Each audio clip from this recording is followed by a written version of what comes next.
اعوذ باللہ من الشیطان الرجیم بسم اللہ الرحمن الرحیم۔ آج کا ہمارا موضوع بخاری شریف کی حدیث نمبر 139 کی تشریح ہے۔ اس میں سب سے پہلے جو بات ذکر کی گئی تھی وہ یہ چیز ذکر تھی کہ حضرت اسامہ رضی اللہ تعالی عنہ نے رسول اللہ صلی اللہ علیہ وسلم جب عرفہ سے روانہ ہوئے تو سب سے پہلے ہم جانتے ہیں کہ عرفہ کیا چیز ہے۔ بالکل مختصر کر کے حجاج کرام جب حج کے لیے جاتے ہیں، یہ ایک وہ جگہ ہے جہاں پہ حاجی 9 ذی الحج کو وقوف کرتے ہیں، ٹھہرتے ہیں، اس کو عرفہ کہتے ہیں۔ اس کے بعد دوسرا لفظ اس میں استعمال ہوا جب آپ ایک گھاٹی پہ پہنچے تو گھاٹی کیا ہوتی ہے؟ 2 پہاڑوں کے درمیان جو راستہ ہوتا ہے اس کو گھاٹی کہا جاتا ہے۔ پھر آپ صلی اللہ علیہ وسلم نے کامل وضو نہیں کیا، اور یہ کامل وضو نہ کرنے سے کیا مراد ہے؟ تو اس سے مراد یہ ہے کہ جب آپ گھاٹی پہ اترے، آپ صلی اللہ علیہ وسلم نے پیشاب کیا تو آپ نے جو کامل وضو نہیں کیا، اس سے مراد یہ ہے کہ آپ نے صرف ایک بار ہی جو ہے نا اپنے جسم کے حصوں کو دھویا، جو اعضاء ہے وضو ہے ان کو ایک بار ہی دھویا۔ واللہ عالم آپ نے یہ اس وجہ سے کیا کہ حجاج کو مزدلفہ کی طرف جلدی روانہ ہونا چاہیے، بس آپ نے اتنی مقدار وضو کیا جس سے حدث بے وضو دور ہو جائے۔ اور یہ بات بھی ہے کہ حضور صلی اللہ علیہ وسلم بغیر وضو کے نہیں رہا کرتے تھے، اور یہاں پہ بعض جو شارحین ہیں جو اس کی حدیث کی تفسیر کرنے والے ہیں، انہوں نے کامل وضو سے مراد یہ لیا کہ آپ نے صرف کامل وضو نہ کرنے سے یہ مراد لیا کہ صرف آپ نے جو ہے نا استنجا کیا، حالانکہ یہ کہنا غلط ہے، اس لیے کہ بخاری شریف کی حدیث نمبر 181 ہے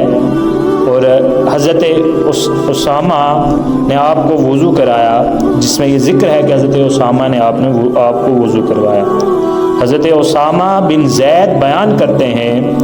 جب رسول اللہ صلی اللہ علیہ وسلم عرفہ سے روانہ ہوئے تو آپ نے گھاٹی میں قضائے حاجت کی۔ حضرت عثمان بن زید نے کہا پھر میں نے آپ پر پانی ڈال رہا تھا اور آپ وضو کر رہے تھے۔ ظاہر ہے اس بات سے یہ معلوم ہوتا ہے، یہ جو بخاری شریف کی حدیث نمبر 181 ہے کہ پانی ڈالنے سے تو یہی مراد ہو سکتا ہے کہ آپ کو ایک مرتبہ وضو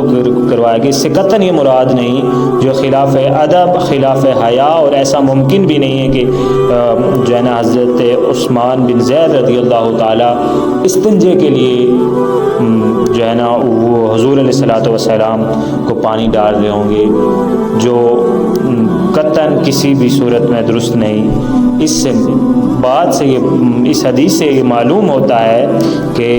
آپ نے جو وہ اجزائے وضو تھے ان کو ایک دفعہ ہی دھویا، اور جو ہے نا کامل وضو نہ کرنے سے مراد یہ تھی۔ اس کے بعد آپ مزدلفہ پہنچے تو مزدلفہ سے کیا مراد ہے؟ تو مزدلفہ بھی جو ہے نا وہ جہاں پہ جو ہے نا حجاج کرام رکتے ہیں اور وہاں پہ جو ہے نا رک کے اللہ تعالیٰ کی عبادت کرتے ہیں، اس جگہ کا نام ہے مزدلفہ، اس جگہ کا نام ہے۔ یہ تھی اس میں مطلب ہے چیزیں جن کی ہم نے تشریح کی۔ اور پھر ایک اور چیز کہ حضرت اسامہ نے آپ کو یہ یاد دلوایا کہ نماز نہیں پڑھنی، تو آپ نے اس کے جواب میں جواب یہ دیا کہ آگے ہے ہماری نماز۔ تو اس سے ایک بات یہ بھی معلوم ہوتی ہے کہ چھوٹا بندہ رتبے کے اعتبار سے، عمر کے اعتبار سے، وہ اپنے بڑے بندے کو یہ کہہ سکتا ہے، نماز یاد دلوا سکتا ہے۔ اور دوسری بات، کیونکہ حضور علیہ الصلوۃ والسلام کا یہ حجۃ الوداع کا موقع کا واقعہ ہے،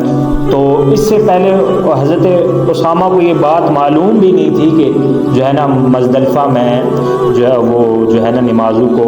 اکٹھا کیا جاتا ہے۔ اس وجہ سے آپ نے حضور علیہ الصلوۃ والسلام کو یہ یاد کروایا، تاکہ ایسا اس وجہ سے، اس اندیشے سے کہ آپ حج کے افعال اور کثرت ذکر، اللہ تعالیٰ کی ذکر کی کثرت کی وجہ سے کہیں آپ کا دھیان اس سے ادھر ادھر نہ ہوا ہو۔